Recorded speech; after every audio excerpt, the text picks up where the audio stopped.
The stagecoach arrived in Silver Ridge, Montana Territory on a blistering July afternoon in 1878, carrying a woman whose reputation had been shredded like old newspaper in the wind. Caroline Hartwell stepped down onto the dusty main street with her chin held high despite the whispers that had followed her all the way from Philadelphia, whispers about scandal and shame and a banker's wife who had made it her personal mission to destroy everything Caroline had once held dear. The frontier town sprawled before her like a promise of redemption, though she had learned long ago that promises were as fragile as china teacups and twice as likely to shatter. Caroline's dark brown hair, pinned beneath a modest traveling hat, had come loose during the long journey west, and dust clung to her navy blue traveling dress. At 24 years old, she had already lived what felt like several lifetimes, each one ending more painfully than the last. She clutched her single carpet bag and scanned the unfamiliar street, taking in the saloons, the general store, the assay office, and the rough-hewn buildings that made up this remote settlement at the edge of civilization. "Miss Hartwell?" A thin woman in a gray dress approached, her face pinched with what might have been sympathy or suspicion. "I'm Mrs. Hendricks. I run the boarding house. Your letter said you would be arriving today." "Yes, thank you for agreeing to take me in," Caroline said, grateful that at least someone in this town had shown her basic kindness. "I can pay for 2 months in advance," Mrs. Hendricks nodded briskly. "Come along then. Supper is at 6 sharp. No gentlemen callers, no spirits in the rooms, and no loud noises after 9. You mentioned in your letter you had teaching experience?" "I taught at a girls' school in Philadelphia for 3 years," Caroline replied, following the older woman down the wooden sidewalk. She did not add that she had been dismissed from that position, or why. Some stories were better left untold, at least until they forced their way into the light. The boarding house was clean, if sparse, and Caroline's room on the second floor overlooked the main street. She unpacked her meager belongings and sat on the narrow bed, allowing herself a moment of exhaustion. The journey had taken nearly 3 weeks, each mile carrying her farther from the life she had known and the man she had thought she would marry. Thomas Whitmore had been everything Philadelphia society deemed appropriate, well-educated, well-connected, and wealthy beyond measure. His family owned the largest bank in the city, and his mother, Constance Whitmore, had ruled the social circles with an iron fist wrapped in silk gloves. Caroline had been a respectable match, the daughter of a deceased merchant with enough breeding to pass muster, even if her dowry was modest. Everything had been arranged, the wedding planned for the spring of 1878. Then Thomas's younger brother Henry had returned from Europe. Handsome and charming, Henry had pursued Caroline with a recklessness that should have warned her away. She had remained faithful to Thomas, had rejected Henry's advances, had done everything properly. But propriety meant nothing when Henry, drunk and bitter over her rejection, had forced his way into her home one evening while she was alone. The struggle had been brief but violent. Her screams had brought neighbors running, and Henry had fled into the night. She had expected support. Instead, she had received condemnation. Constance Whitmore, faced with the prospect of scandal touching her precious family name, had launched a campaign of destruction that left Caroline breathless with its cruelty. Within a week, Caroline was the villain of the story. She had lured Henry. She had encouraged his attentions. She had staged the entire incident to force Thomas into marriage sooner. The lies spread like wildfire, and Thomas, weak-willed and devoted to his mother, had broken their engagement publicly, adding his own accusations to the pile. The girls' school had dismissed her. Her landlord had evicted her. Former friends had turned their backs. Philadelphia society had closed ranks against her, and Caroline had found herself with nothing but her savings and a desperate need to disappear. Silver Ridge had seemed as good a place as any to vanish. The town was growing, flush with silver strikes in the nearby mountains, and the advertisement seeking a school teacher had promised room and board plus a modest salary. Caroline had written immediately, careful to provide references that predated the scandal, and had received an acceptance letter within a month. Now she was here, 2,000 miles from the life she had known, ready to start over in a place where no one knew her story, or so she had hoped. The town meeting to approve her teaching position was scheduled for 3 days after her arrival, giving Caroline time to explore Silver Ridge and prepare herself. The town was smaller than she had imagined, with a population of perhaps 500 souls, most of them men who worked the silver mines or ran the businesses that served the miners. There were few women, and those she encountered studied her with open curiosity. On her second morning, Caroline walked to the small schoolhouse at the edge of town.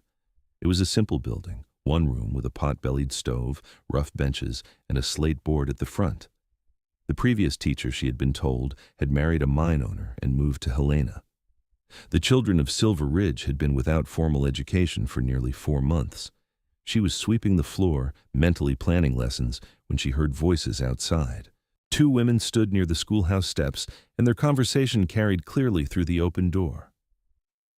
"I am telling you, Meredith, that woman is not fit to teach our children." The voice was sharp and cultured, out of place in this rough frontier town.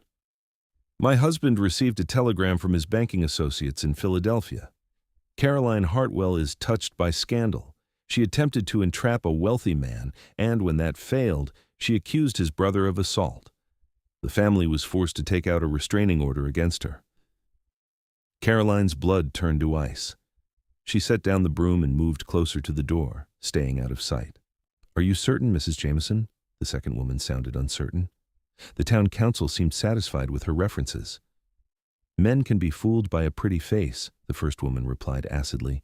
"My husband, Jonathan, is the assistant manager at the Silver Ridge Bank, and he has connections throughout the financial world.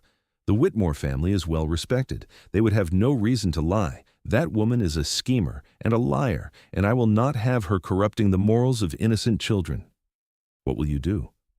"I intend to speak at the town meeting tomorrow evening. The good people of Silver Ridge deserve to know exactly who they are considering for such an important position." The voices faded as the women walked away, leaving Caroline shaking with anger and despair. She had been a fool to think she could outrun her past. Constance Whitmore's reach extended even here, carried on the networks of banks and businesses that connected the entire country. Mrs.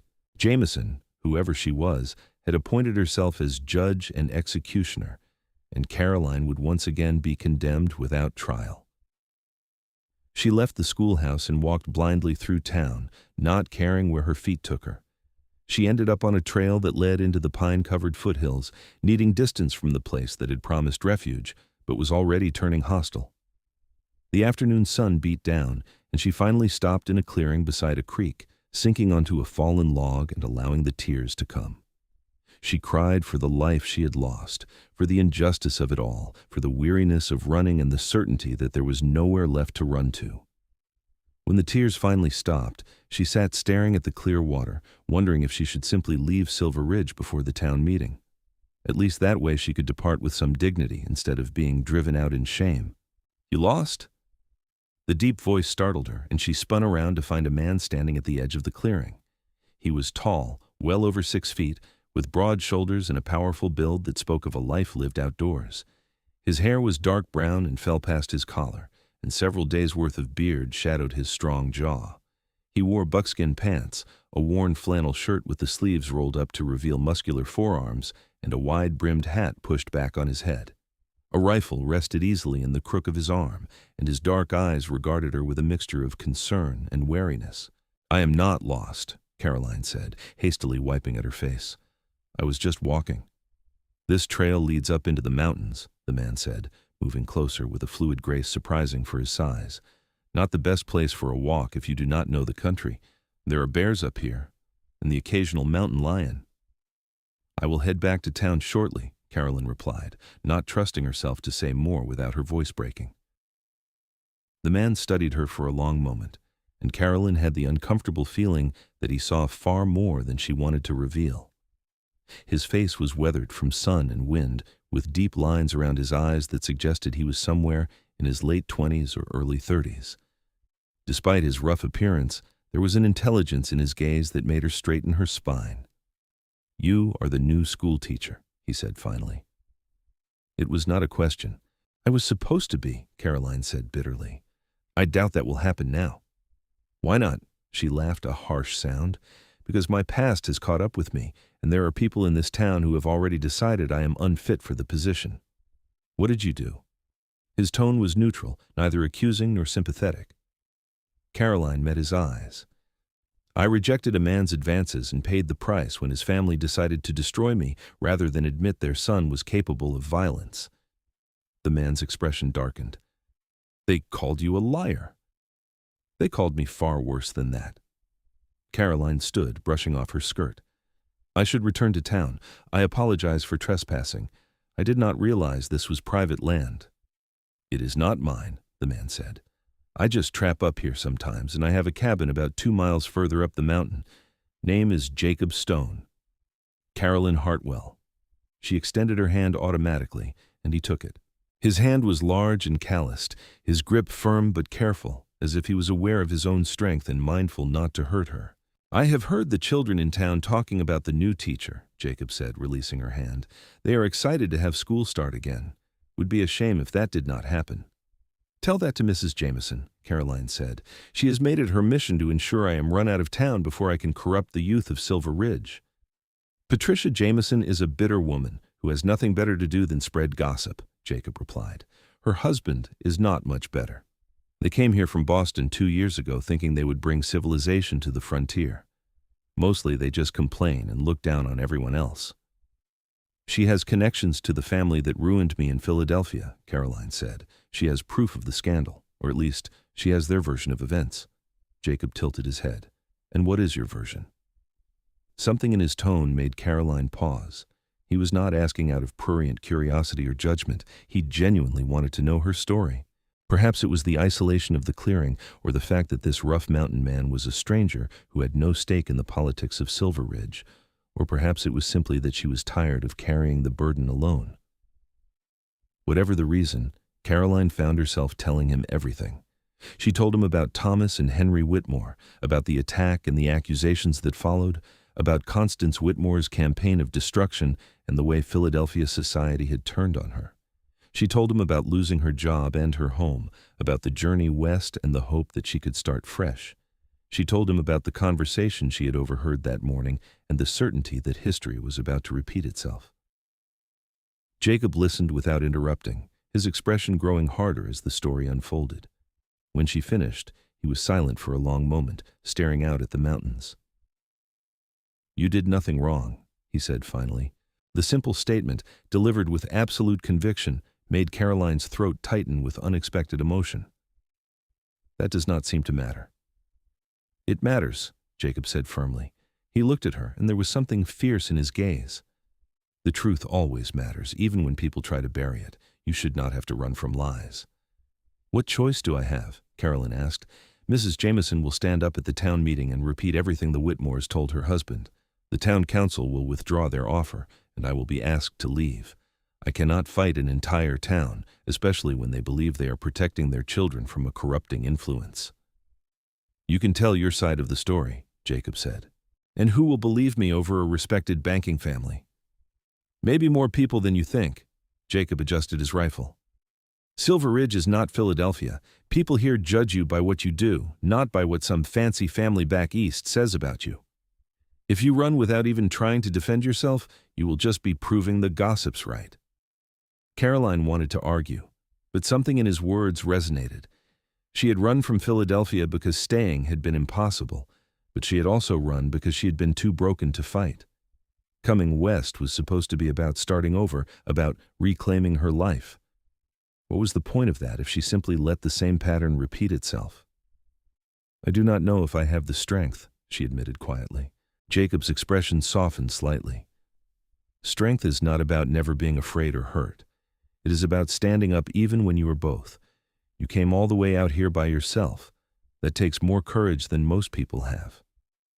Or more desperation, Caroline said with a slight smile. Sometimes they are the same thing. Jacob gestured toward the trail. Come on, I will walk you back to town before it gets dark.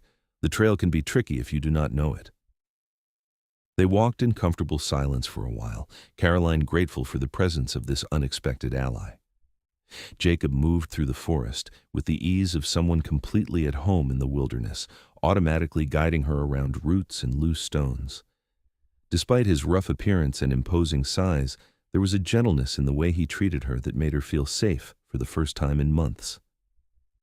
How long have you lived in these mountains? she asked as they descended toward town. About 6 years, Jacob replied. I came out here after the war. Could not settle back into regular life after everything I had seen, so I headed west and just kept going until I found a place that felt right. You fought in the war. Union Army. Spent 3 years marching through hell and watching good men die for reasons that seemed less clear the longer it went on. His voice was matter-of-fact, but Caroline heard the pain beneath the words. When it was over, I tried going back to Ohio where I grew up, but it did not fit anymore. My parents had died while I was gone, and my sister had married and moved to California. There was nothing keeping me there. Do you ever get lonely? Caroline asked, then immediately wished she could take back the personal question. But Jacob did not seem offended.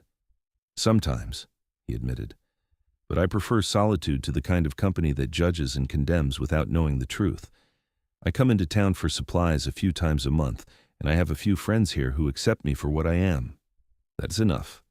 They reached the edge of town as the sun was setting, painting the sky in shades of orange and gold. Jacob stopped at the point where the trail met the main street. Think about what I said, he told Caroline. Do not let fear make your decisions for you. You have a right to build a life here, same as anyone else. Thank you, Caroline said, meaning it, for listening and for the advice. I appreciate it more than you know. Jacob nodded, then surprised her by reaching out and briefly touching her shoulder. You are stronger than you think, Caroline Hartwell. I can see it in you. Do not forget that. He turned and disappeared back up the trail before she could respond, leaving her standing in the gathering dusk with his words echoing in her mind. Caroline spent a sleepless night considering her options. She could leave Silver Ridge on the morning stagecoach, preserving what was left of her pride but admitting defeat. Or she could attend the town meeting and fight for the position she had earned, knowing that the odds were stacked against her. By the time the sun rose, she had made her decision. She would stay and fight. Not because she was certain she would win, but because Jacob was right. Running solved nothing. If she was going to build a new life, she needed to stand up for herself, regardless of the outcome. The town meeting was held in the largest saloon, which doubled as a community gathering space when the occasion demanded. Caroline arrived early, her heart pounding but her resolve firm. She wore her best dress, a dark green cotton that was modest but flattering, and had pinned her hair up carefully. If she was going to face judgment, she would do so looking like the respectable teacher she was. The room filled quickly, miners and merchants and their wives crowding onto benches and standing along the walls. Caroline saw Mrs. Hendricks from the boarding house, the store owner who had sold her supplies, and various faces she recognized from her few days in town. She also saw Mrs. Jameson, a thin woman with sharp features and an expensive silk dress that was completely impractical for frontier life. The woman was speaking intently with a portly man who must be her husband, Jonathan Jameson. The town council consisted of 5 men, the mayor, the sheriff, the owner of the largest mine, the head of the Miners' Association, and the minister. They sat at a table at the front of the room, looking vaguely uncomfortable with the size of the crowd. Apparently, the schoolteacher appointment had generated more interest than usual, thanks no doubt to Mrs. Jameson's gossip campaign. Mayor Whitfield, a grizzled man in his 50s, called the meeting to order. We are here to vote on the appointment of Miss Caroline Hartwell as the new teacher for Silver Ridge School. The council has reviewed her credentials and found them satisfactory. Unless there are any objections, we will proceed with a vote. I have an objection, Mrs. Jameson stood, her voice ringing through the room. A very serious objection, and I believe everyone in this town deserves to hear the truth about this woman before any vote is taken. Mayor Whitfield looked annoyed, but nodded. The floor recognizes Mrs. Jameson. Thank you, Mayor. Mrs. Jameson turned to face the crowd, her expression grave. I know that many of you are eager to have the school reopen, and I understand that Miss Hartwell's credentials appear impressive on paper. However, I have information from reliable sources in Philadelphia that paints a very different picture of her character. Caroline felt every eye in the room turned toward her. She kept her face composed, though her hands were clenched in her lap. According to a telegram my husband received from his banking associates, Mrs. Jameson continued, Miss Hartwell was involved in a serious scandal involving the Whitmore family, one of Philadelphia's most respected banking dynasties. She attempted to entrap one son into marriage, and when that failed, made false accusations against another son to extract money from the family. The entire incident caused tremendous damage to the family's reputation, and Miss Hartwell was forced to leave Philadelphia in disgrace. Murmurs rippled through the crowd. Caroline saw sympathy on some faces, but also suspicion and judgment. Mrs. Jameson was not finished. "I am sure Miss Hartwell will claim that she is innocent, that she was wronged by this family. But I ask you, who are we more likely to believe? A family with generations of respected service in the banking community, or a woman who fled across the country to escape her past?" Mrs. Jameson's voice rose. "This woman is touched by scandal. She is not fit to be entrusted with the moral education of our children. I urge the council to withdraw the appointment and find a teacher whose character is beyond reproach."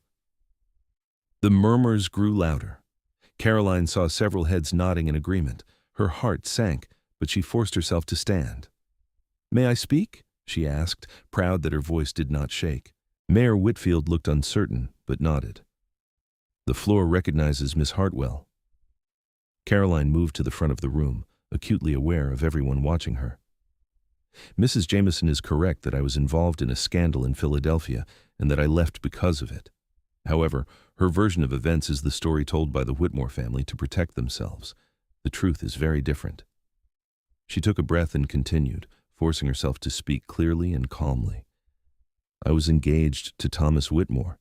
His younger brother Henry pursued me despite my engagement. I rejected his advances repeatedly. One evening, Henry forced his way into my home and attempted to assault me. My screams brought neighbors, and he fled. Instead of holding their son accountable, the Whitmore family launched a campaign to destroy my reputation. They spread lies about me, turned society against me, and ensured that I lost my position and my home. I came west to escape their persecution, not because I was guilty of anything except refusing to be silent about what happened to me." "That is exactly what someone guilty would say," Mrs. Jameson interjected. "Where is your proof?"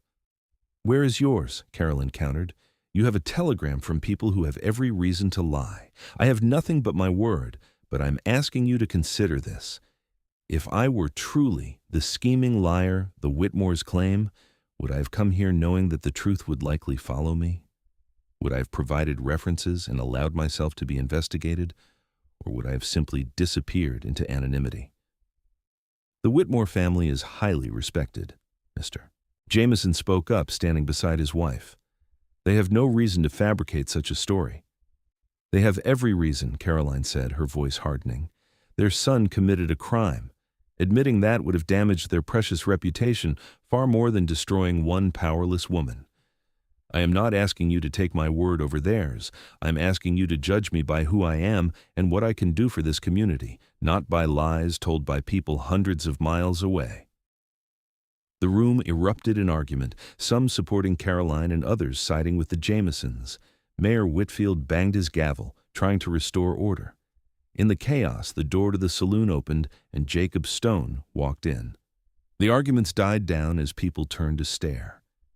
Jacob was not a regular presence at town meetings, and his appearance was notable. He had cleaned up somewhat, his hair tied back and his face shaved clean, but he still wore his buckskins and carried himself with the quiet confidence of a man who had no need to prove anything to anyone. He walked straight to the front of the room and stood beside Caroline. "Jacob Stone," Mayor Whitfield said in surprise, "we do not usually see you at town meetings." "Usually the town is not trying to run off the best thing that has happened to it in months," Jacob said bluntly. His deep voice carried easily through the room. "I met Miss Hartwell a few days ago. We talked for a while. I heard her story, and I believe her." "With all due respect, Mr. Stone," Mrs. Jameson said icily, "you are hardly in a position to judge character. You are a hermit who lives in the mountains. What do you know about respectable society?" "I know enough to recognize the difference between truth and lies," Jacob replied. "I also know that respectable society often protects its own at the expense of the innocent. I fought in a war supposedly about freedom and justice, and I saw plenty of respectable men commit atrocities while hiding behind fine words. Miss Hartwell has done nothing wrong except refuse to be a victim. If this town is foolish enough to reject her based on gossip from people none of you have ever met, then Silver Ridge does not deserve her. This is not about what the town deserves, Sheriff Morrison spoke up from the council table. He was a weathered man with kind eyes and a reputation for fairness. It is about doing what is right. Mrs. Jameson, you have presented accusations based on a telegram from people with a clear interest in blackening Miss Hartwell's name. Miss Hartwell has presented her side of the story. We have no way of knowing which version is true. Then we should err on the side of caution, Mrs. Jameson insisted. We should not risk our children's welfare on uncertainty. The only risk is teaching our children that rumors and gossip are more important than character and competence, Jacob said. Miss Hartwell came here to teach. She has the qualifications and the experience. Everything else is just noise from people trying to control a narrative that makes them look good. I must say, Reverend Hutchins spoke up from the council table. Mr. Stone makes a valid point. We are supposed to be a Christian community, which means we believe in redemption and second chances.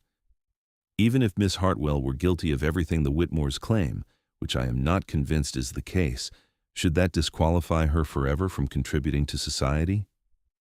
There is also the practical matter, the mine owner, Dutch Henderson, added.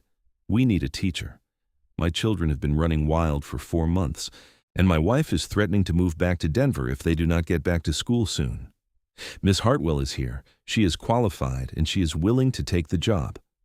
Unless someone can present actual proof of wrongdoing, not just accusations from people with an agenda, I vote we give her a chance. I agree, Sheriff Morrison said. Let her teach. If there are any problems, we can revisit the decision.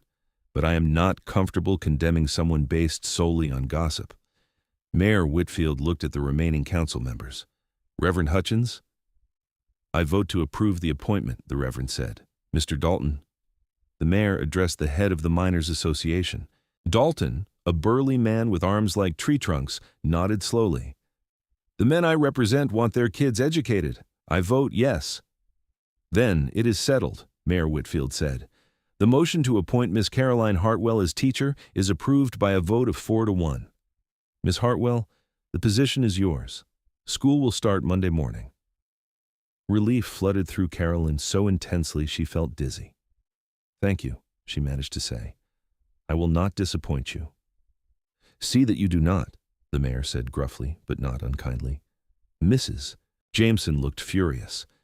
This is a mistake, she hissed. Mark my words, that woman will bring nothing but trouble to this town. She is touched by scandal, and scandal spreads like disease. Jacob turned to face the banker's wife, and his expression was hard. The only scandal here is how quickly you were willing to destroy someone based on lies. Miss Hartwell is not touched by scandal. She is touched by strength and courage, qualities you clearly do not recognize because you have never needed them. In my experience, people who spread poison usually do so because they have nothing better to offer the world. Mrs. Jameson gasped, her face flushing red. How dare you speak to me that way? Easily, Jacob said. Unlike you, I do not hide behind false respectability. I say what I mean, and I mean what I say. Miss Hartwell is worth 10 of you, and if you had any decency, you would be ashamed of what you tried to do here today. Before Mrs. Jameson could respond, Jacob turned to Caroline. Congratulations on your new position. If you need anything, my cabin is about 2 hours' ride up the North Trail. You are always welcome. He left before Caroline could thank him, walking out of the saloon with the same quiet confidence he had shown walking in. The crowd began to disperse, most people avoiding Caroline's eyes, though a few came up to offer congratulations or welcome her to town. Mrs. Hendricks squeezed her hand and whispered, I am glad you are staying. The children need a good teacher. Carolyn made her way back to the boarding house in a daze, still processing everything that had happened. She had fought for herself and won, at least this battle. But it was Jacob's defense of her that kept echoing in her mind. He barely knew her, yet he had stood up for her with a conviction that had swayed the town council. More than that, his words had touched something deep inside her. Not touched by scandal, but touched by strength and courage. When was the last time anyone had seen her that way? When had anyone looked past the surface to recognize what she had endured and survived? Thomas certainly never had. He had loved the idea of her, the suitable wife who would enhance his social standing, but he had never truly seen her. The moment things became difficult, he had abandoned her without a second thought. Jacob was different. In their brief encounters, he had seen her more clearly than people who had known her for years, and something in his steady gaze, in the protective way he had stood beside her at the meeting, had awakened feelings she had thought were dead and buried beneath the rubble of her broken engagement. She was not foolish enough to call it love. Not yet. But there was something there, a connection that went beyond gratitude or simple attraction. Jacob Stone had touched her soul in a way she did not fully understand, and she found herself hoping that their paths would cross again soon. School began the following Monday, with 15 students ranging in age from 6 to 14. The children were eager and rowdy, starved for structure and knowledge after months of freedom. Caroline threw herself into teaching with a dedication born of necessity.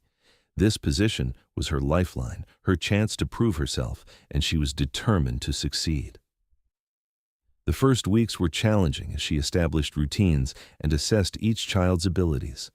Some of the students could barely read, while others were surprisingly advanced. She created individual lesson plans, taught reading and arithmetic and history, and slowly began to win over even the most skeptical parents. She did not see Jacob during those first weeks, though she found herself looking for him whenever she walked through town. She told herself it was simple gratitude, that she merely wanted to thank him properly for his support. But she knew it was more than that. She wanted to see him again, to talk to him, to understand the man who lived alone in the mountains, but had such clear insight into human nature. The opportunity came on a Saturday in late August. Caroline had taken her students on a nature walk to collect leaves and rocks for a science lesson, and they had ventured farther up the trail than she had intended. They were on their way back when they encountered Jacob coming down from the mountains, his horse loaded with pelts from his trapping. "Miss Hartwell," he greeted her, then nodded to the children. "Out exploring." "A nature lesson," Caroline explained, acutely aware of how disheveled she must look after scrambling through the forest with 15 energetic children. "We were collecting specimens." "Find anything interesting?" Jacob dismounted and approached the group. The children crowded around him eagerly, several of them clearly knowing him already. "Mr. Stone, look at this rock I found. Miss Hartwell says it might have silver in it. And I found a bird's nest, but we left it there because Miss Hartwell said we should not disturb it." Jacob listened patiently as the children showed him their treasures, asking questions and offering bits of information about the forest that had the students hanging on his every word. Caroline watched, touched by his easy way with the children. This rough mountain man had a gentleness that contrasted beautifully with his powerful build and imposing presence. "If Miss Hartwell agrees," Jacob said after examining all the specimens, "I could take you all up to a meadow. I know where there are interesting rock formations. It is not far, and it would be educational." 15 pairs of eyes turned to Caroline hopefully. She knew she should decline, that she had a responsibility to get the children back to town safely. But the meadow was not far, and the children would learn more from an hour with Jacob than from any book. "That would be wonderful," she said. "Thank you." They walked together up the trail, Jacob leading his horse and pointing out various plants and animal tracks. He showed them how to identify different types of trees, explained which plants were edible and which were poisonous, and told stories about the wildlife that lived in these mountains. The children were entranced, and so was Caroline. The meadow was beautiful, a carpet of late summer wildflowers surrounded by towering pines, with the mountains rising majestically in the background. The rock formations Jacob had mentioned were a series of granite outcroppings that did indeed show interesting patterns of different minerals. The children scattered to explore, while Caroline and Jacob stood watching them.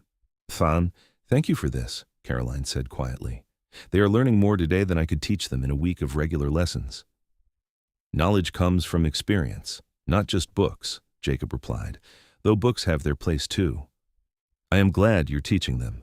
Several of these kids were headed for trouble without school to keep them occupied." "How do you know so much about the forest?" Caroline asked. "Were you a trapper before the war?" "No, I grew up in a city," Jacob said with a slight smile. "I learned all this after I came west. When you spend enough time alone in the wilderness, you either learn or you die. I preferred learning. Do you ever miss being around people? Jacob considered the question. Sometimes. But people can be complicated. The wilderness is honest. It will kill you if you are foolish or unprepared, but it does not lie or betray you. There is something peaceful about that. Is that why you defended me at the town meeting? Caroline asked. Because you value honesty? Jacob turned to look at her, and the intensity in his dark eyes made her breath catch. I defended you because what they were doing to you was wrong. I have seen too much injustice in my life to stand by and watch more of it happen when I could do something about it. Well, I am grateful, Caroline said softly. You did not have to stand up for me, but you did. That means more to me than you know. You stood up for yourself, Jacob said. I just made sure people were listening. You have courage, Caroline. Do not let anyone make you doubt that. The way he said her name, with that deep rumble of a voice, sent warmth spreading through her.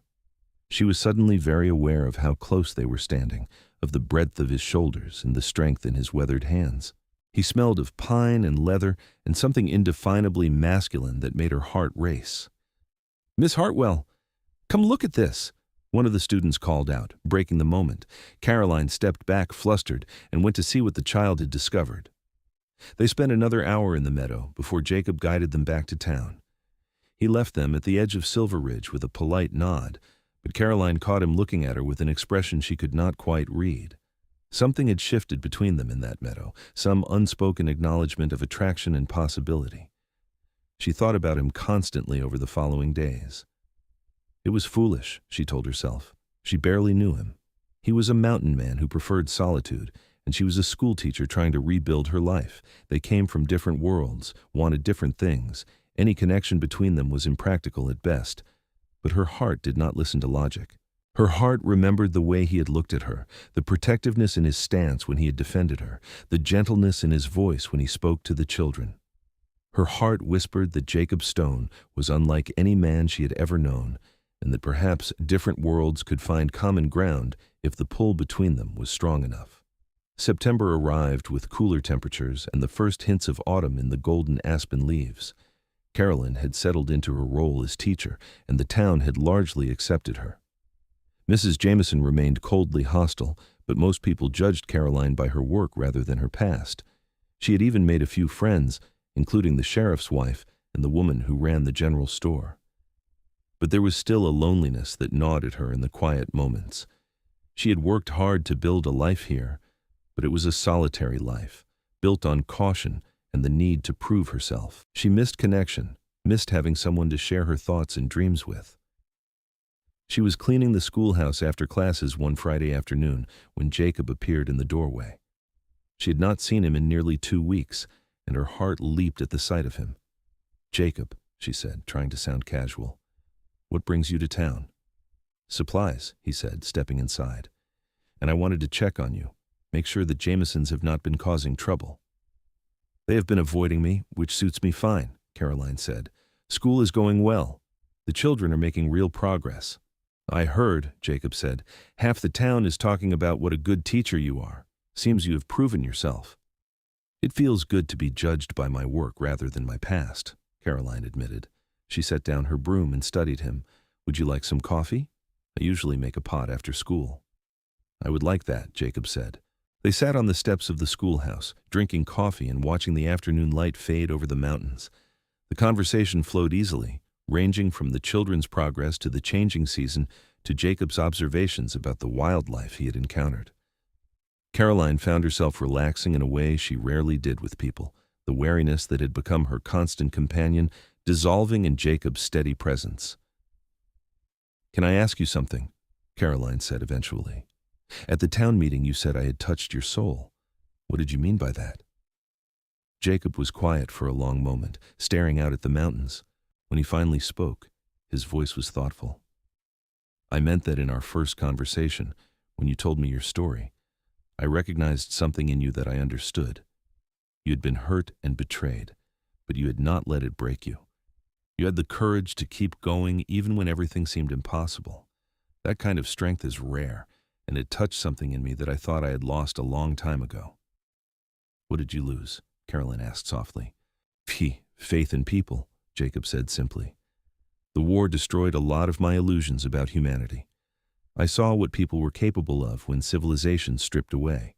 Cruelty, cowardice, selfishness. After it ended, I could not shake the feeling that most of what we call society is just a thin veneer over something dark and ugly. So I came out here where I did not have to pretend anymore. But you still came to help me, Caroline pointed out. You still believed in justice enough to fight for it. Because of you, Jacob said, turning to look at her. Because in that clearing, crying over the injustice done to you, you were so completely genuine. No artifice, no games, just honest pain and honest strength. It reminded me that not everyone is corrupt or cruel. Some people are worth believing in. Caroline's throat tightened with emotion. I do not know what to say. No one has ever told me anything like that. Then the people in your life have been fools, Jacob said bluntly. You are remarkable, Caroline Hartwell, and anyone who cannot see that is blind. The sincerity in his voice, the warmth in his eyes, made something crack open inside Caroline. All the walls she had built to protect herself, all the caution and fear, suddenly seemed like barriers to something real and precious. She set down her coffee cup and turned to face him fully.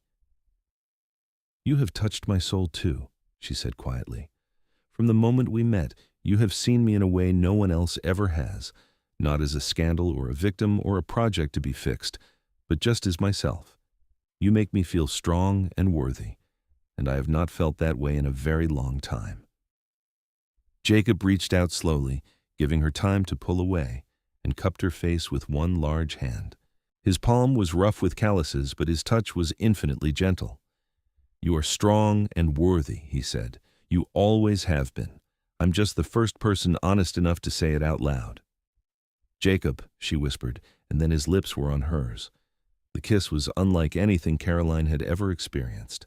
Thomas had kissed her during their courtship, but those kisses had been restrained and proper, more about meeting expectations than expressing genuine feeling. Jacob kissed her with a passion that took her breath away. But there was also tenderness in the way he held her, as if she were something precious that he was afraid of breaking. She kissed him back with equal fervor, her hands gripping his broad shoulders as months of loneliness and longing poured into that single point of connection. When they finally broke apart, both breathing hard, Caroline saw her own wonder reflected in Jacob's eyes.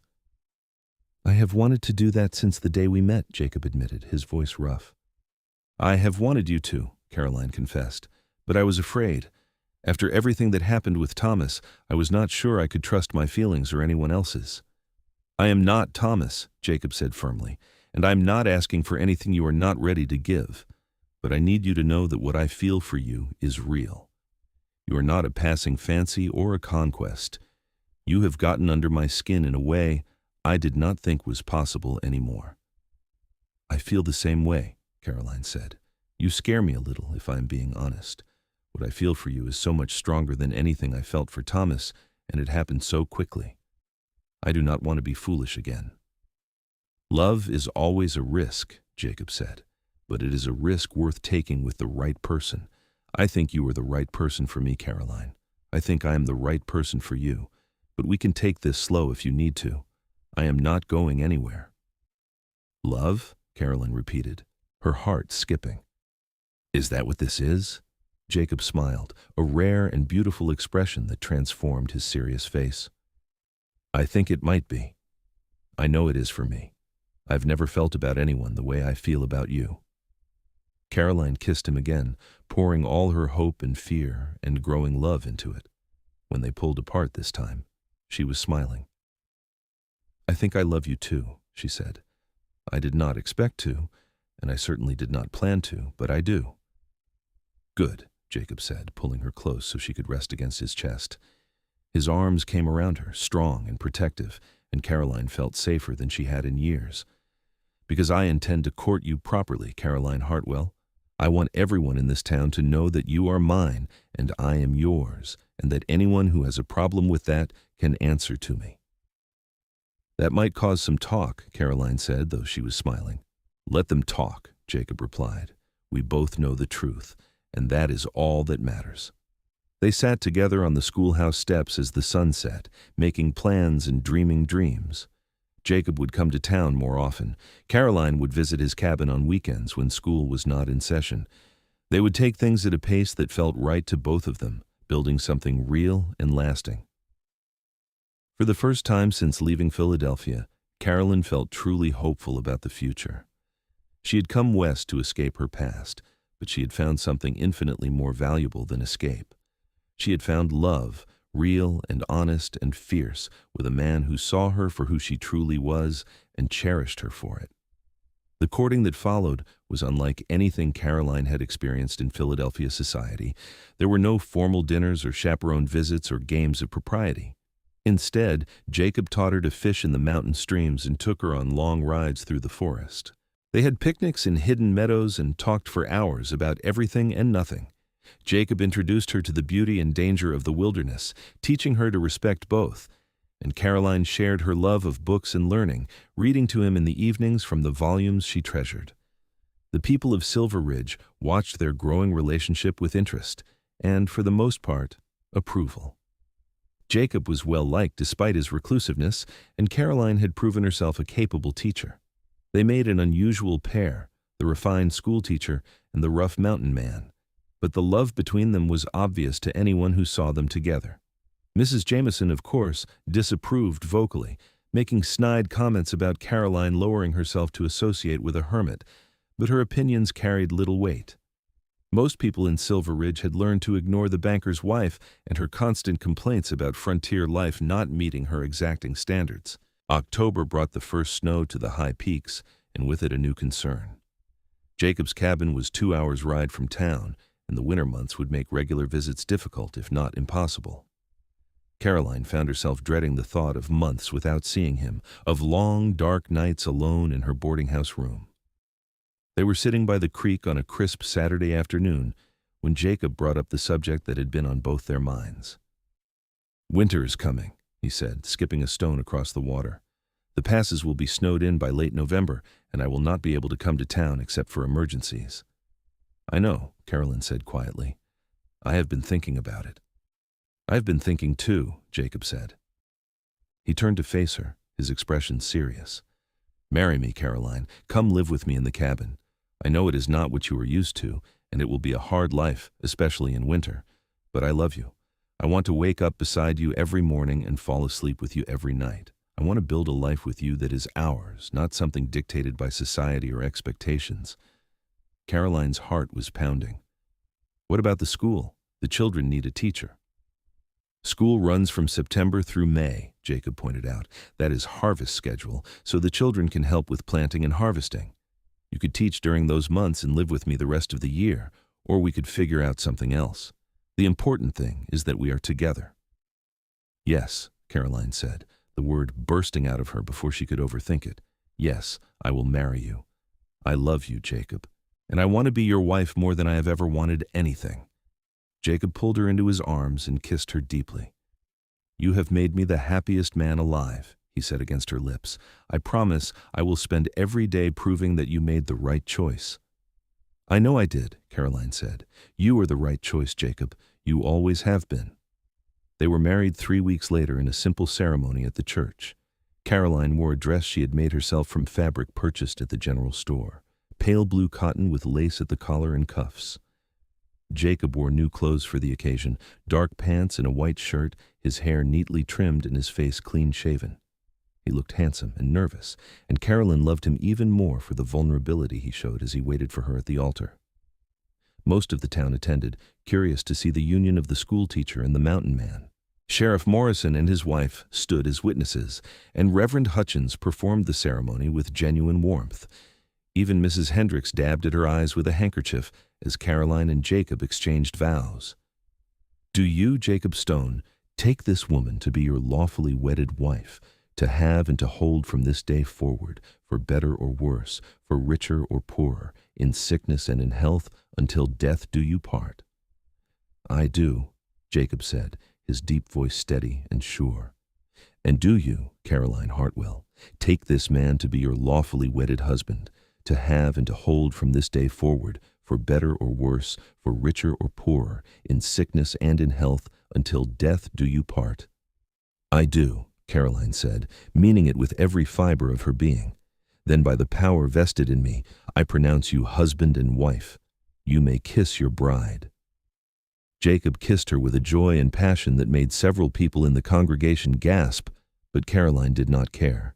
She was married to the man she loved, the man who had seen past scandal and judgment to the woman underneath. Nothing else mattered. The town had organized a small reception in the church hall, and Caroline was touched by the generosity of people who had been strangers just a few months ago. There was food and drink, music and dancing, and genuine happiness for the newlyweds. Even Mrs. Jameson attended, though she spent the entire time in a corner looking sour and making disapproving comments to anyone who would listen. As the afternoon wore on, Jacob pulled Caroline aside. "Ready to go home?" he asked. "Home," Caroline repeated, testing the word. "Yes, I am ready." They rode out of Silver Ridge together, Caroline sitting behind Jacob on his horse, with her arms wrapped around his waist and her cheek pressed against his broad back. The sun was setting as they climbed into the mountains, painting the sky in shades of gold and crimson. The aspens had turned bright yellow, and the air was crisp with the promise of winter. Jacob's cabin was tucked into a clearing surrounded by towering pines, with a creek running nearby and a small barn for his horse and the mule he used for packing. The cabin itself was larger than Caroline had expected, built of sturdy logs with a stone chimney and real glass windows. Inside, it was warm and surprisingly cozy, with a fireplace, a cooking stove, a table and chairs, and a large bed covered with furs and quilts. "I've been fixing it up," Jacob admitted, looking almost shy. "I wanted it to be comfortable for you. I know it is not fancy, but I tried to make it a real home." "It is perfect," Caroline said honestly. The cabin was simple but clean, with touches that showed Jacob's care. There were shelves for books, hooks for hanging clothes, a washstand with a porcelain basin, and even a rocking chair by the fireplace. "I love it." "I love you," Jacob said, pulling her close, "and I intend to spend tonight showing you exactly how much." He kissed her slowly, thoroughly, his hands gentle as they began to unlace her dress. Caroline felt a flutter of nervousness, but it was overwhelmed by trust and desire.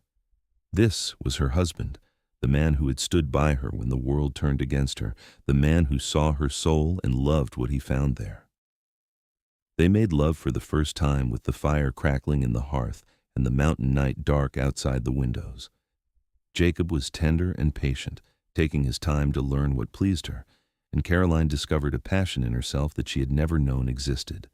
There was no awkwardness or disappointment, only the joy of two people coming together in love and trust. Afterward, they lay tangled together under the quilts, Caroline's head on Jacob's chest and his arms wrapped securely around her.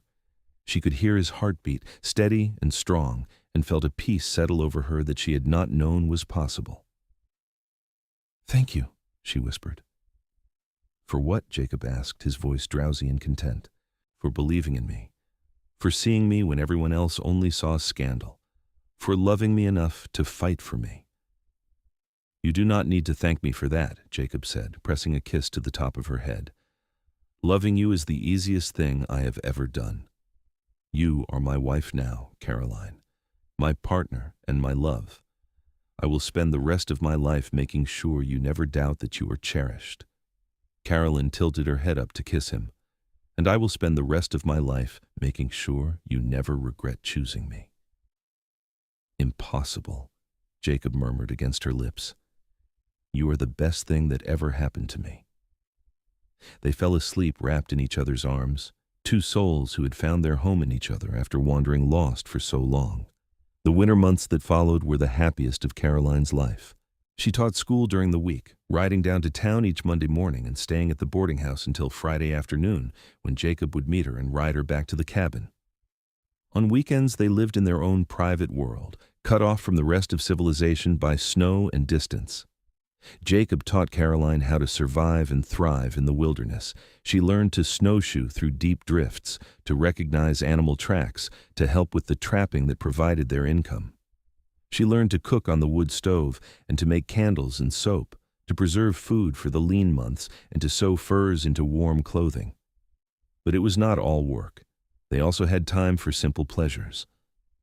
Jacob would read aloud to her in the evenings, his deep voice bringing stories to life by firelight. They would lie in bed talking for hours, sharing their pasts and dreams for the future. They made love with a passion that never diminished, learning each other's bodies and souls with equal devotion. The cabin that had been Jacob's solitary refuge transformed into a true home. Caroline added curtains and rugs, filled the shelves with books, and planted bulbs around the entrance that would bloom in spring. Jacob built her a desk where she could prepare lessons and added more shelves for her expanding collection of teaching materials. In January, a massive blizzard struck the mountains, trapping them in the cabin for nearly 2 weeks. Instead of feeling stir-crazy or afraid, Caroline felt a deep contentment.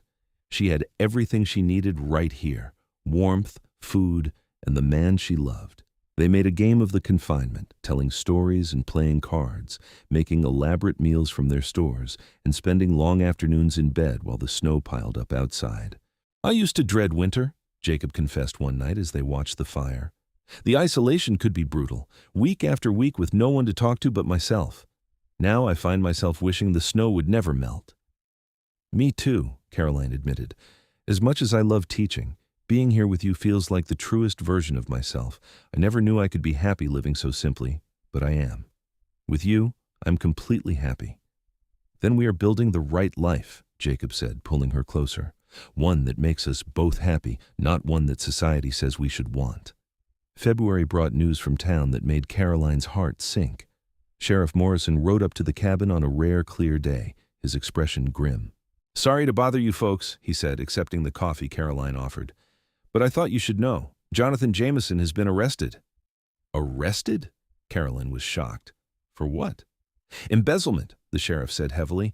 "Turns out he has been stealing from the bank for over a year, covering it up with false ledgers. The bank examiner caught on during the annual review.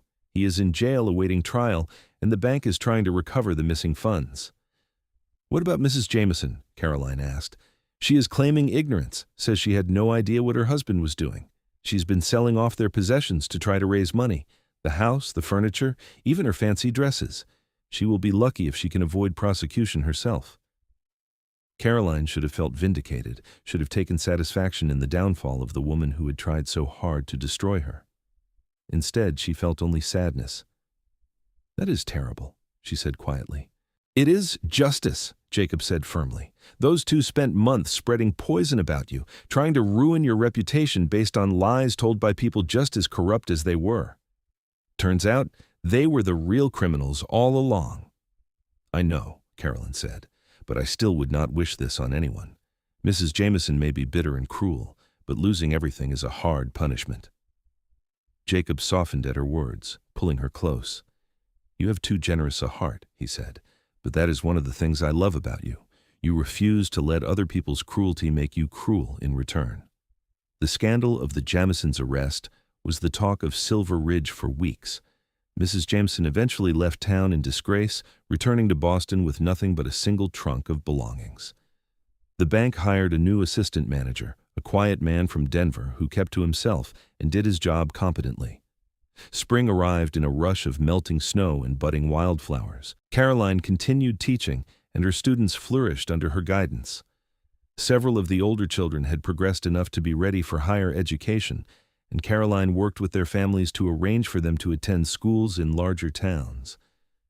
The school board was so pleased with her work that they offered her a permanent position with a raise in salary. But it was not the success of her teaching career that made Caroline's heart sing. It was the discovery, in early April, that she was pregnant. She told Jacob on a Saturday morning while they were working in the garden behind the cabin, planting vegetables for the summer. He was turning soil with a spade, his shirt off despite the cool air, and Caroline paused to admire the play of muscles across his back and shoulders. She would never tire of looking at him, of appreciating the sheer physical power of the man she had married. "Jacob," she said, setting down the seed packets, "I have something to tell you." He looked up, immediately attuned to the seriousness in her tone. "What is it? Is something wrong?" "Nothing is wrong," Caroline said, a smile spreading across her face.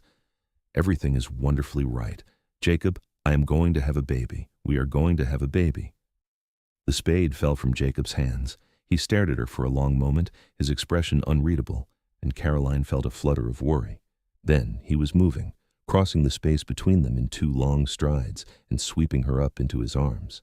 "A baby," he said, his voice choked with emotion. "Caroline, are you certain?" "I am certain," she confirmed, laughing as he spun her around.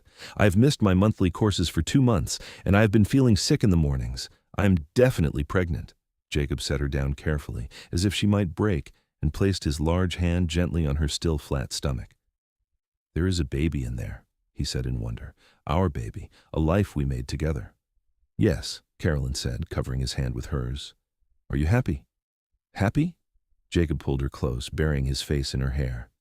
"Caroline, I never thought I would have this. A wife, a home, a family.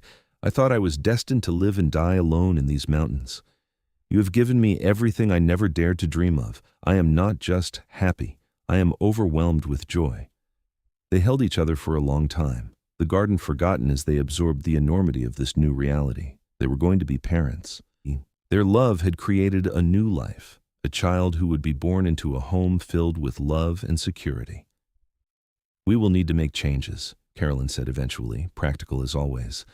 "The cabin is large enough, but we will need a cradle and baby clothes and supplies. And I do not know if I can continue teaching once the baby comes, at least not right away." "We will figure it out," Jacob assured her. "I have savings and the trapping has been good this year. You can take as much time as you need with the baby. Your first responsibility is to yourself and our child, not to the school." "I love teaching," Caroline said, "but I love you and this baby more. We will find a way to balance everything." The months of Caroline's pregnancy were marked by Jacob's increasing protectiveness and devotion. He built a beautiful cradle from pine wood, carving intricate designs into the headboard. He made sure Caroline did not overexert herself, taking over the heavier chores and insisting she rest frequently.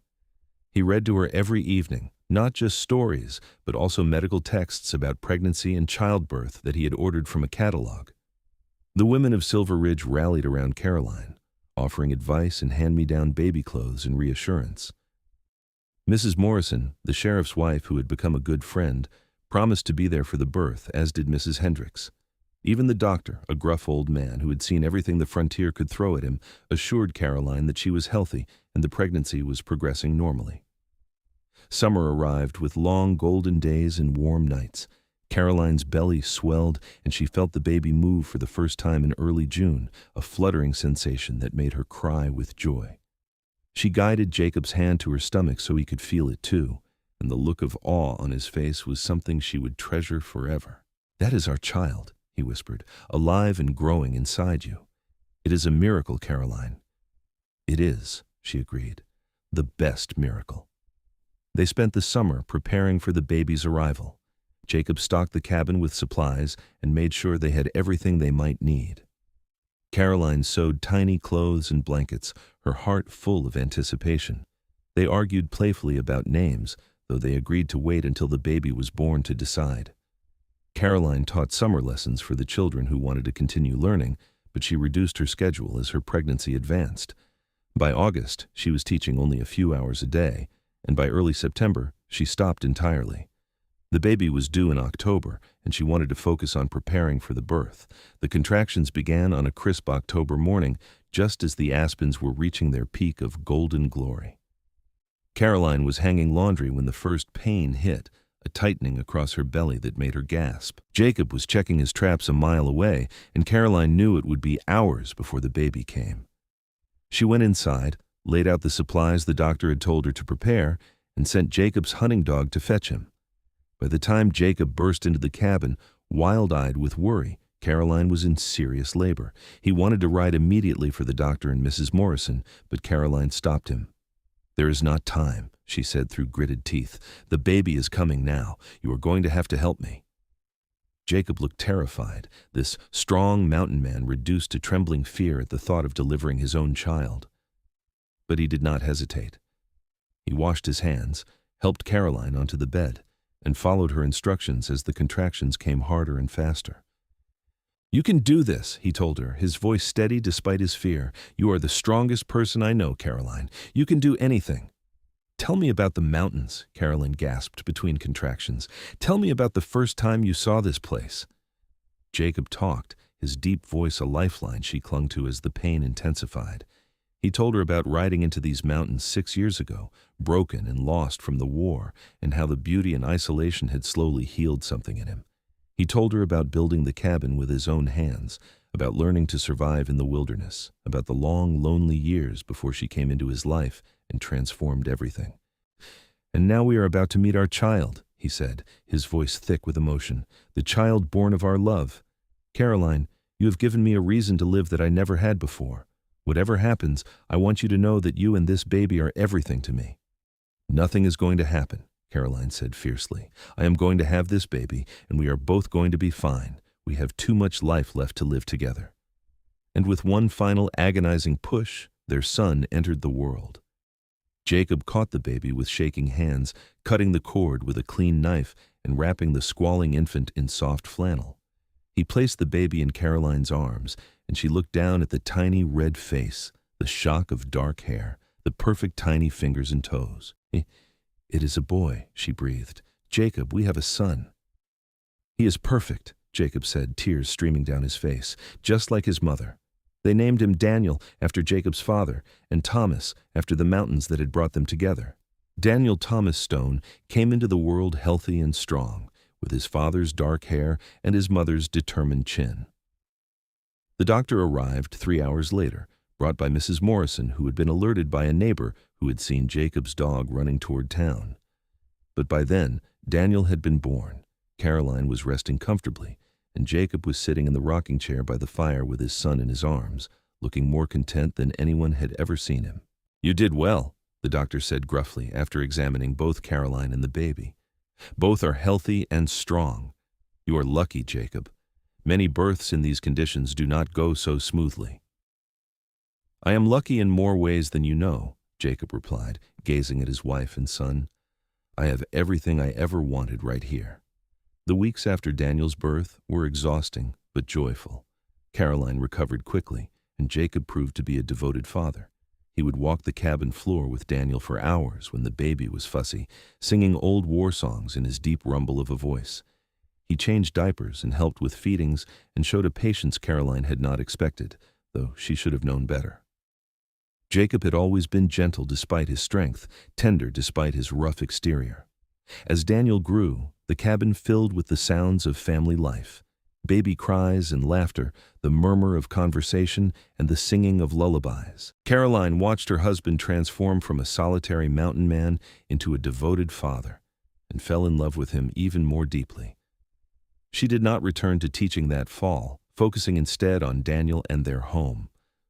The school board understood and hired a temporary teacher for the year. Caroline did not mind stepping back. As much as she had loved teaching, being a mother was even more fulfilling. She had found her true calling not in educating other people's children, but in loving her own family and building the life she and Jacob had dreamed of. Winter came again, but this time the cabin was not a refuge for two, but a warm nest for three. Daniel thrived, growing strong and healthy through the cold months. Carolyn and Jacob marveled at every milestone, the first smile, the first time he rolled over, the way his dark eyes followed them around the room. "He looks like you," Caroline said one evening, watching Jacob play with their son. "He has your eyes," Jacob countered, "and your spirit. I can already tell he is going to be stubborn and brave, just like his mother." "God help us," Caroline said with a laugh. "One of me is probably enough for any family." "Never," Jacob said, pulling her close. "I could handle a dozen of you and never complain." Spring arrived with its annual miracle of renewal, and Caroline discovered she was pregnant again. This time, Jacob's reaction was one of pure delight rather than shock. "Another baby," he said, pulling her into his arms. "Daniel's going to be a big brother." "Are you sure we are ready for two?" Caroline asked, though she was smiling. "Daniel's not even a year old yet." "We will manage," Jacob assured her. "We always do. Besides, I grew up alone after my sister left. I always wanted siblings. I'm glad our children will have each other." Their daughter, Sarah, was born in December of 1879, a tiny, dark-haired beauty who looked exactly like Caroline. The birth was easier than Daniel's, with the doctor present and Mrs. Morrison helping. Jacob hovered anxiously until Sarah was safely delivered, then collapsed in relief and joy. "Two children," he said in wonder, holding Sarah while Daniel, now walking, clung to his leg. "I am the richest man alive." "We are both rich," Caroline said, watching her family with tears of happiness in all the ways that matter. The years that followed were full and busy. Caroline eventually returned to teaching part-time, bringing Daniel and Sarah with her to the schoolhouse where they played while she taught. The children of Silver Ridge adored the stone babies, and Daniel and Sarah grew up surrounded by love and learning. Jacob continued his trapping, but also began guiding hunting parties in the fall, earning extra income that allowed them to improve the cabin and save for the future. The cabin grew as their family grew, with Jacob adding a room for the children and later expanding again when Caroline became pregnant for a third time. Their youngest child, Rebecca, was born in the spring of 1882, a happy accident that completed their family. Rebecca had Jacob's dark eyes and a sunny disposition that brought light to every room. With 3 children under 5, life was chaotic, but never dull. Silver Ridge grew and prospered as the silver mines continued to produce. The town gained a railroad connection, making travel to and from easier. New families arrived, and the school expanded to include 2 teachers. Caroline trained and mentored the new teacher, a young woman from Denver, passing on her knowledge and passion for education. But the heart of Caroline's life was not in the schoolhouse. It was in the cabin in the mountains, with the husband who had seen her soul and loved her for who she truly was, and the children they had created together out of that love. On their 10th wedding anniversary, Jacob surprised Caroline with a trip to the meadow where they had first taken the students, the place where they had acknowledged their feelings for each other.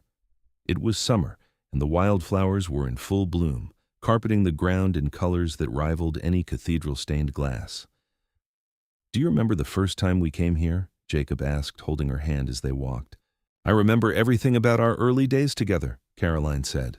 "I remember being terrified and heartbroken, and then meeting you and finding hope again. I remember thinking you were the most beautiful thing I had ever seen," Jacob said. "Even with your face red from crying and your dress covered in trail dust, you took my breath away. I told myself I was foolish, that a woman like you could never want a man like me, but I could not stop thinking about you." "A woman like me," Caroline repeated with a smile. "You mean a woman touched by scandal?"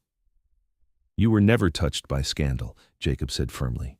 "You were touched by injustice, but you were also touched by grace and strength and an unbreakable spirit. That is what I saw in you from the beginning. That is what I still see in you every day." "And you told Mrs. Jameson that I had touched your soul," Caroline remembered. "I think that was the moment I truly fell in love with you. Not just grateful or attracted, but deeply, completely in love." "You touched more than my soul," Jacob said, pulling her close. "You touched every part of me, healed wounds I did not even know I had, and gave me a life I never dreamed was possible. These past 10 years with you have been the best years of my existence. I would not change a single moment." "Even the hard moments," Caroline teased. "The sleepless nights with colicky babies, the winter we were snowed in for a month with 3 sick children, the time Daniel decided to explore the woods on his own and we searched for hours before finding him." "Even those moments," Jacob confirmed, "because we faced them together and they are all part of our story. The hard times make the good times even sweeter." "I love you," Caroline said, rising on her toes to kiss him. "Thank you for believing in me when no one else did. Thank you for seeing me, truly seeing me, and loving what you saw. Thank you for giving me a family and a home and a life beyond anything I imagined."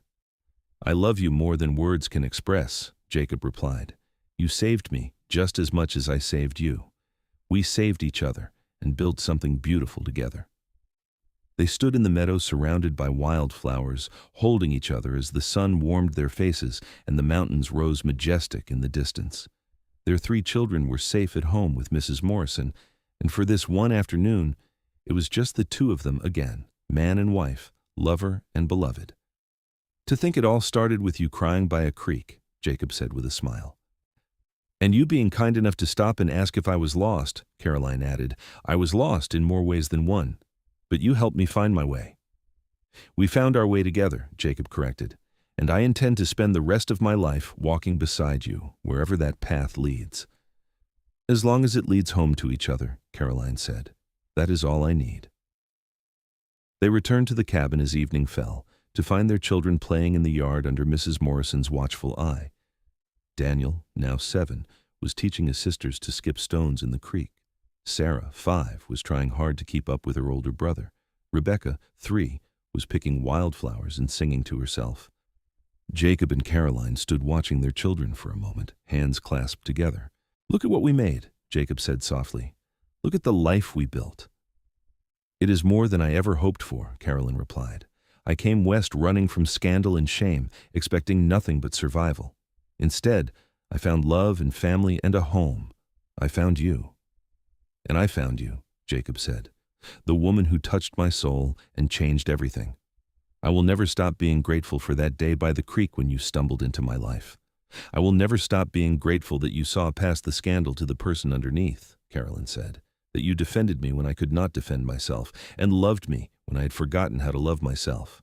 Their children noticed them and came running, Daniel and Sarah calling out about their day while Rebecca todged on chubby legs demanding to be picked up. Jacob scooped up his youngest daughter while Caroline hugged the older two, and together they walked into the cabin that had become a home, filled with laughter and love and the promise of tomorrow.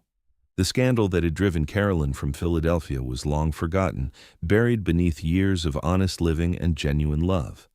She was no longer Caroline Hartwell, the disgraced teacher fleeing from lies and cruelty. She was Caroline Stone, wife and mother and beloved member of the Silver Ridge community. And she was happy, deeply, completely, enduringly happy in a way she had never thought possible. The whispers that had once haunted her had been replaced by laughter. The shame that had weighed on her shoulders had been lifted by love. The lonely isolation of her journey west had transformed into the warm embrace of family. As the sun set over the Montana mountains, Caroline sat in the rocking chair Jacob had made for her years ago, nursing Rebecca while Daniel and Sarah played nearby. Jacob was preparing dinner, his deep voice humming an old tune as he worked. The cabin was warm and cozy, filled with the sense of wood smoke and cooking food and the indefinable smell of home. This was her life now. This was what scandal and suffering and cross-country flight had brought her to.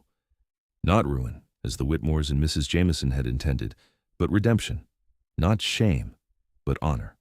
Not loneliness, but love so deep and true it filled every corner of her heart. She had been touched by scandal, yes, but more importantly, she had been touched by Jacob's love, by his unwavering faith in her worth, by his fierce protection and gentle devotion. She had been touched by the grace of second chances and the miracle of new beginnings. And in touching his soul and having him touch hers, they had created something that scandal could never destroy. A family bound by love, a home built on truth, and a future bright with endless possibility. Caroline looked around the cabin at her children and her husband, at the life they had built together in these wild mountains, and smiled. Whatever storms she had weathered to reach this moment were worth it.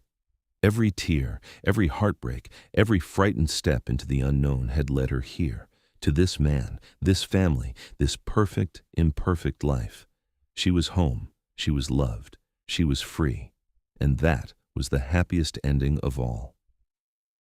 The years continued to unfold with the same gentle rhythm that had defined their life together. Daniel grew into a strong young man who inherited his father's love of the wilderness and his mother's love of learning.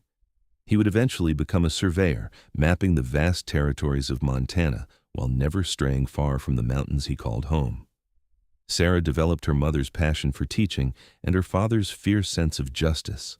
She attended Teachers College in Helena and returned to Silver Ridge to teach alongside Caroline, the two of them working together to educate the next generation of frontier children. Rebecca, the baby of the family, surprised everyone by becoming fascinated with medicine after watching the town doctor set a broken bone. She would eventually train as a nurse, one of the first women in Montana Territory to do so, and would spend her life caring for miners and their families. Jacob and Carolyn watched their children grow with pride and wonder, marveling at how three unique individuals had emerged from their love. The cabin expanded again and again to accommodate not just their growing children, but also the grandchildren who eventually came. Silver Ridge prospered and evolved, growing from a rough mining camp into a proper town with paved streets and gas lamps. The railroad brought more commerce and more people, but the essential character of the place remained unchanged. It was still a community where people looked out for each other, where hard work was valued, and where a person's worth was measured by their actions rather than their pedigree. Carolyn never forgot the lessons of her scandal years. She made a point of befriending newcomers to town, especially women who arrived alone or with shadows in their pasts. She offered support without judgment, understanding without questions, and her home was always open to those who needed refuge. More than once, a woman would arrive in Silver Ridge fleeing some personal disaster, and Caroline would be there to offer employment, housing, or simply a listening ear. She became known throughout the territory as someone who gave second chances, and many lives were transformed by her quiet compassion. "You save people," Jacob told her one evening as they sat on the porch of their expanded cabin, watching the sunset paint the mountains in shades of purple and gold. "I just helped them save themselves," Caroline corrected, "the way you helped me." "We helped each other," Jacob said, as he always did. "That is what love is, Caroline. Two people choosing each other every day through good times and hard times and building something that neither could create alone." They were older now, their hair touched with silver and their faces marked by years of sun and wind. But the love between them had not dimmed. If anything, it had deepened, enriched by decades of shared experiences and mutual devotion. On their 25th wedding anniversary, the town of Silver Ridge threw them a celebration. The entire community turned out to honor the couple who had become beloved fixtures of frontier life. There were speeches and gifts, food and music, and stories shared about the many ways Jacob and Caroline had touched lives. "I remember when Miss Hartwell first arrived," Sheriff Morrison said in his toast, "and I remember when Mrs. Jameson tried to drive her away with lies and gossip. But Jacob Stone stood up and told us all the truth, that Caroline was touched by strength and courage, not scandal." He was right then, and time has proven him right 1,000 times over. To Jacob and Caroline Stone, whose love has blessed this entire community. The crowd raised their glasses, and Caroline felt tears prick her eyes. She looked at Jacob, still strong and handsome despite the years, and saw the same love in his eyes that had been there on their wedding day. "No regrets?" she asked him softly as the party continued around them. "Not a single one," Jacob replied. "Every choice I made led me to you, and every day with you has been a gift. I would do it all again in a heartbeat." "Even the town meeting where you had to defend me to the entire community?" "Especially that," Jacob said firmly. "That was the day I stopped being a hermit and started being part of something larger than myself. That was the day I claimed you as mine and declared to the world that I loved you. I would not trade that moment for anything." They danced together under the stars, their children and grandchildren watching with smiles.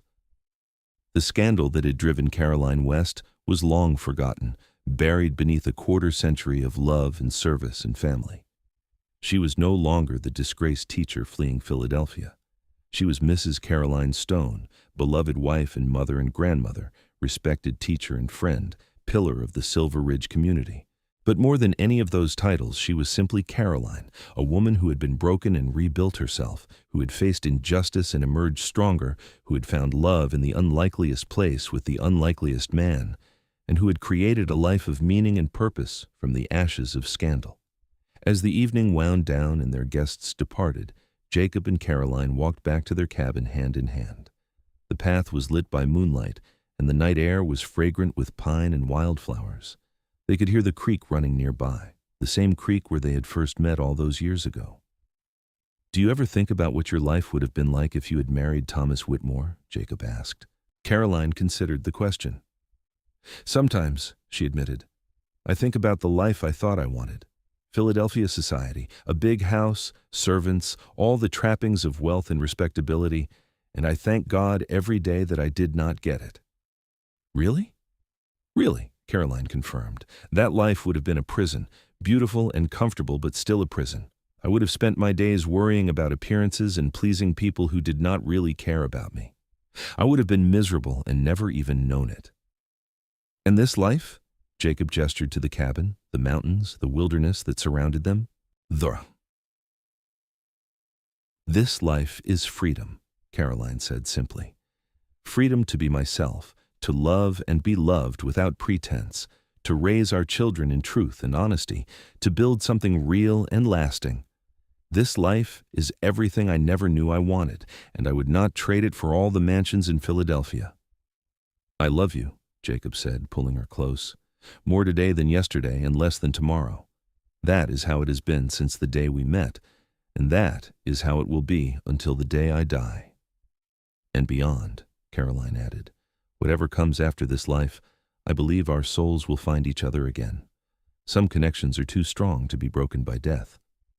They stood together in the moonlight, two people who had found each other against all odds and built a love that transcended scandal and judgment and the narrow confines of societal expectation. They had created a family, a legacy, a story that would be told in Silver Ridge for generations to come. The scandal that had driven them together was long forgotten, but the love it had sparked burned as brightly as ever. Caroline had been touched by scandal, yes, but more importantly, she had been touched by Jacob's soul. And in that touching, in that recognition of kindred spirits and the choice to build a life together, they had created something that would outlast them both. As they entered their cabin, surrounded by the evidence of their life together, the photos on the walls, the toys scattered by the grandchildren, the books on the shelves, the quilts Caroline had sewn, and the furniture Jacob had built, Carolyn felt a contentment so deep it brought tears to her eyes. This was what love looked like. Not the sanitized, proper version Philadelphia society had tried to sell her, but the real thing. Messy and imperfect and absolutely beautiful. Love that protected and defended. Love that saw past surface appearances to the soul beneath. Love that chose commitment and partnership every single day, through good times and hard times alike. "Thank you," she said to Jacob as they prepared for bed. "For what?" he asked, as he had so many times before. "For everything," Caroline said. "For defending me when I could not defend myself. For seeing me when everyone else only saw scandal. For loving me with your whole heart. For giving me this life, this family, this home. For touching my soul and letting me touch yours. For being exactly who you are." Jacob pulled her into his arms, and they stood there in the bedroom they had shared for 25 years, holding each other with the ease and comfort of long familiarity. "You saved me just as much as I saved you," he reminded her. "Before you, I was existing, but not really living. I was hiding from the world and from myself, convinced that I was better off alone. You taught me that love was worth the risk of pain, that family was worth the vulnerability, that life was meant to be shared with someone who sees your soul and loves what they find there." "We were both lost," Caroline said, "and we found each other. The scandal was terrible, and I would never wish that experience on anyone, but I cannot entirely regret it. Without it, I would never have come west. I would never have met you. I would never have discovered who I really am." "Then I am grateful for the scandal," Jacob said, "because it brought me you, and you are the best thing that ever happened to me." They made love that night with the tenderness and passion of long devotion, two bodies that knew each other intimately, two souls that were perfectly matched. Afterward, they fell asleep in each other's arms, as they had every night for 25 years, secure in the knowledge that they had found something rare and precious, a love that was real and true and eternal. The years continued to pass, bringing changes and challenges, but never diminishing the bond between Jacob and Caroline. They grew old together, their bodies aging, but their love remaining young and vital. They celebrated births and mourned deaths, welcomed new grandchildren, and said goodbye to old friends. And through it all, they remained each other's touchstone and safe harbor. When Jacob's health began to fail in his late 60s, Caroline nursed him with the same fierce devotion he had shown her throughout their marriage.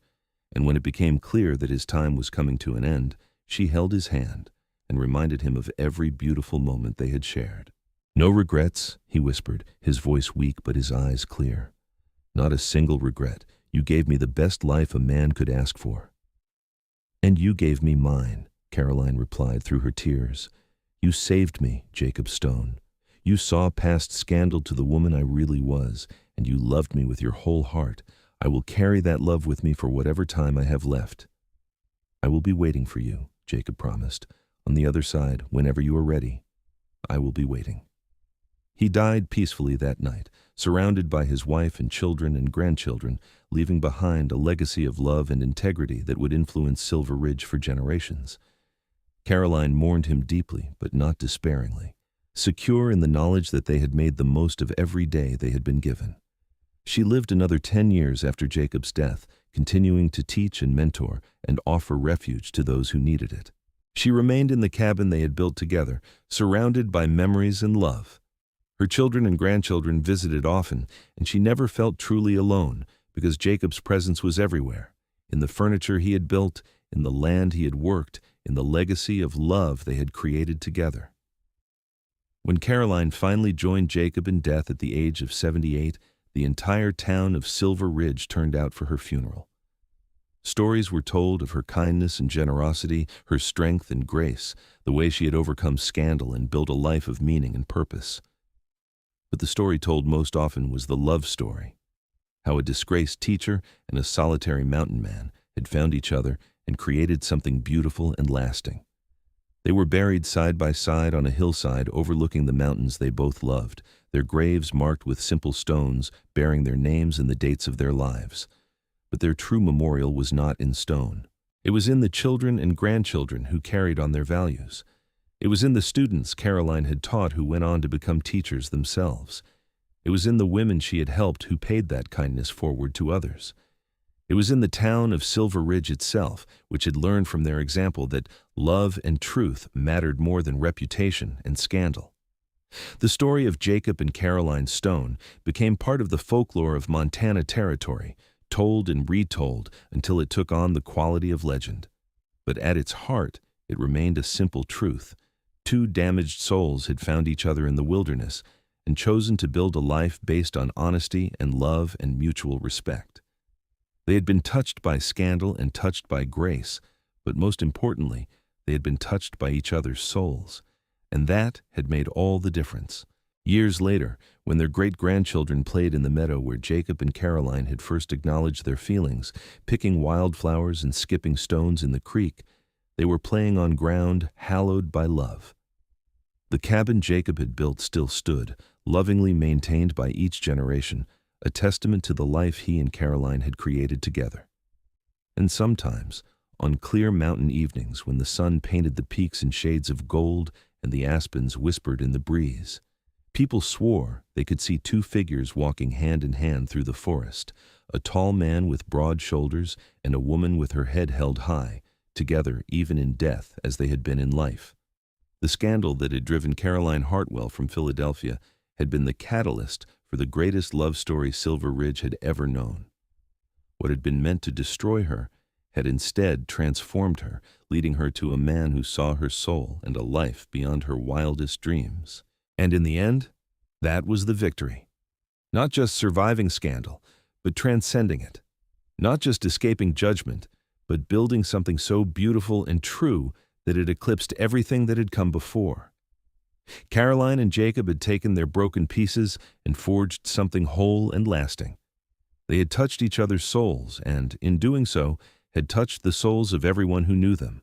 Their love story was complete, a closed circle of beginning and ending, of challenge and triumph, of scandal overcome and souls united.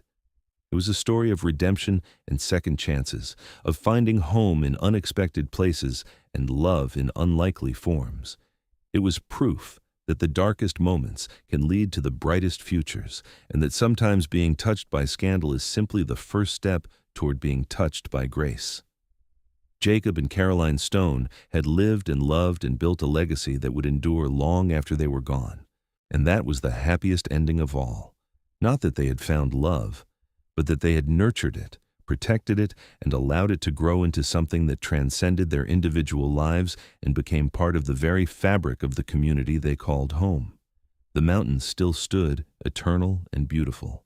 The creek still ran clear and cold, And somewhere, in the whisper of the wind through the pines, you could still hear the echo of Jacob's deep voice declaring that Caroline was touched not by scandal, but by strength and courage and an unbreakable spirit. She was touched by his soul, and he was touched by hers. And in that mutual touching, in that recognition and celebration of each other's true selves, they had created a love that would never die. That was their story. That was their triumph. That was their eternal legacy to the wild Montana territory they had called home. And it was, in every possible way, a love story for the ages.